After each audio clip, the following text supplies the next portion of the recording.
Hi everyone, welcome back to my channel. আমি সুবর্ণা, আমি ভালো আছি, আশা করি তোমরা সবাই ভালো আছো।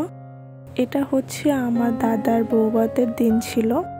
আসলে আমি সরি যে আমি সমস্ত রিচুয়ালসগুলো ভিডিও করতে পারিনি, তোমাদেরকে দেখাইতেও পারিনি। আমি আমার একটা বৌদিকে সাজাচ্ছিলাম এবং আমারও একটু সাজুগুজু করার ছিল এবং গোসল করতে করতেও একটু দেরি হয়ে গেছিলো। তো এসে দেখি বৌদির সব রিচুয়ালস হয়ে গেছে এবং বৌদি খেতে বসে গেছে।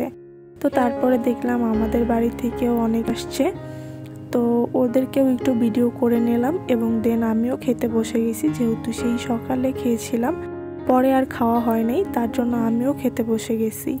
তো খাওয়া দাওয়া করে একটু বাইরে এসে বসেছিলাম, দেখি যে বউদের বাড়ি থেকে বা কন্যা পক্ষ থেকে ওরা সবাই চলে আসছে এবং আমার ফোনটা হচ্ছে আমার ভাইয়ের কাছে ছিল। পরে দেখি যে ও সুন্দর করে ভিডিও করে রাখছে। যেহেতু গ্রামের প্রকৃতি বা গ্রামের গাছপালা আমার অনেক পছন্দ, তার জন্য আমি এই ভিডিওটা হচ্ছে অ্যাড করে দিছি, যাতে তোমরাও দেখতে পারো যে আসলে আমার ভাই কিভাবে ভিডিওগুলো করে রাখছে। তো যদি আমার ভিডিওটা ভালো লেগে থাকে তাহলে অবশ্যই আমার চ্যানেলটা সাবস্ক্রাইব করে দিবে এবং বেল নোটিফিকেশন অন করে আমার পাশে থাকবে।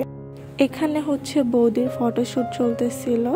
যেহেতু বিয়ে একবারই হয় এবং সারা জীবনের স্মৃতি রাখার জন্য আমরা ছবিগুলো তুলে থাকি।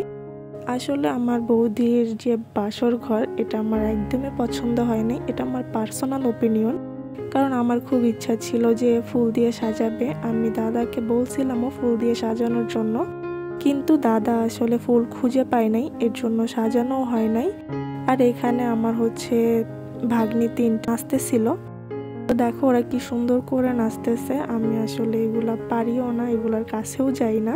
আমার ভিডিওটা তোমাদের কেমন লাগলো অবশ্যই জানাবে।